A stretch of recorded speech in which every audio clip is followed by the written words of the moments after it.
Bismillahirrahmanirrahim. In the name of God, the compassionate, the merciful. Chair, brothers, sisters, friends, Assalamu alaikum, peace be with you. It's a great pleasure for me to be in here in this event organized by BMI and the Liberty.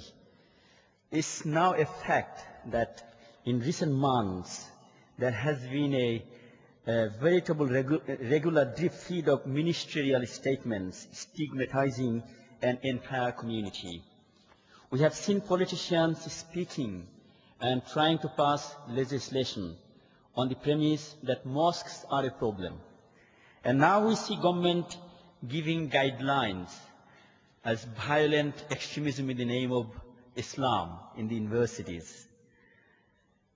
Terrorism is not a monopoly of the Muslim community. Terrorists are criminals. Criminals should be judged by the law of the land. Terrorizing a community or demonizing community doesn't help anyone.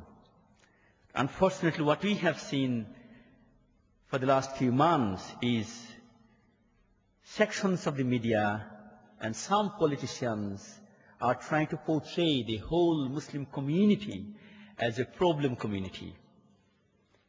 This portrayal is having a tremendous negative impact on not only the Muslim community, but in the wider peace and harmony in the society. We have been told to accept that greater numbers of Muslims will be stopped and searched. And also, we have been asked to inform on our own children the telltale signs that have been asked from the Muslim parents. This relentless barrage has been disheartening not only for the Muslims, but for those who want peace and harmony in the wider society. Some Muslims even are asking Muslim Council of Britain whether they should change their names, unfortunately.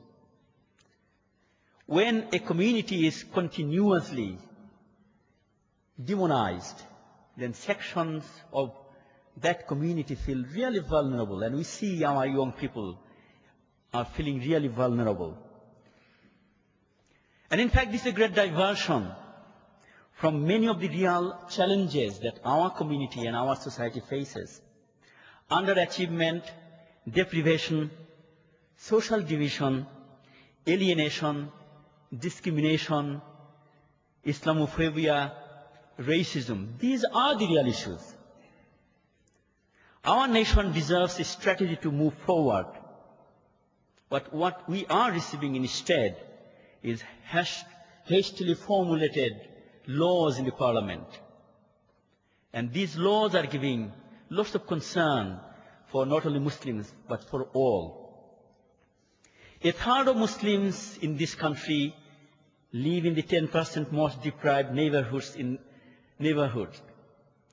Last year's TUC survey said that 69% Muslim households are below poverty level compared to 22% in the national average.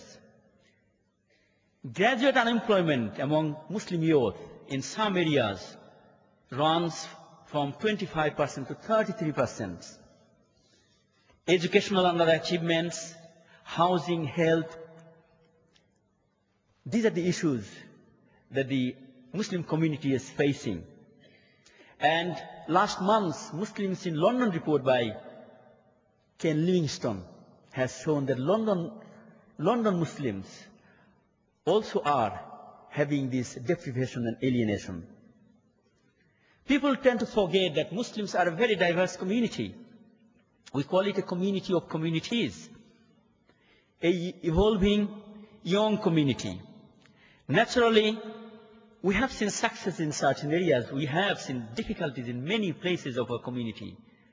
Those communities who are struggling to settle in this country. But what we have contributed in the economic, political, and social success of this society. London 2012 wouldn't have been possible if Muslim community and the wider London citizens didn't show their harmony. And Ken Livingstone and Lord Coe showed that in the International Olympic Committee. That's why we got the Olympic bid in this London. These are the successes that Muslims have been contributing towards this society. In spite of all this deprivation, Muslims contribute more to our economy, more to our social cohesion.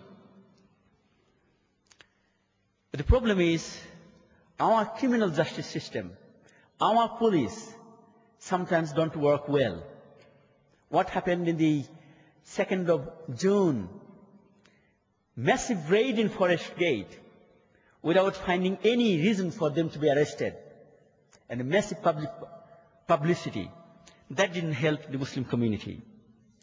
Now, a measure of a mature society should be its willingness to engage in reasoned debate and take measured response to actual or likely threats to its security. But what's happening surrounding the Muslim community is not a debate. It's straightforward Muslim bashing. And that's unfortunately coming not only from the media, but from certain politicians as well. It has become an open season for sections of the media and politicians to undermine community confidence. British Muslims are characterized as a problem community in much of the media and through statements made by some government and police officials. And unfortunately, this has created a growing anti-Muslim climate in this country. There are a clique of Islamophobic journalists and columnists, each with a sharp axe to grind, who have desperately and repeatedly tried to malign mainstream Muslim organizations like MCB, Muslim Association Britain and other organizations. What they want is clearly to demonize the community and marginalize so that Muslims remain in the political periphery, social periphery, and they shout from the periphery. They don't come into mainstream Muslim society. Our message is clear, brothers and sisters. As citizens of Britain, the Muslim community has a special contract to maintain peace and stability of this country. We not only have rights, but also we have obligations. We do not claim any special rights. All we expect is fairness and equality.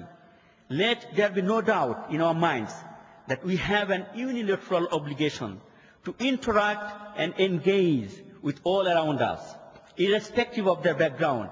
We have the obligations of good neighborliness, of being concerned for others, to share their joys and happiness and pains as well, to provide support and help wherever we can.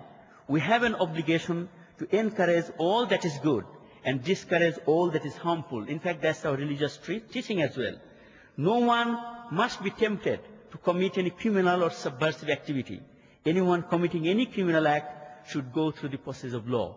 That's the message from the mainstream Muslim organization like MCB. Thank you very much.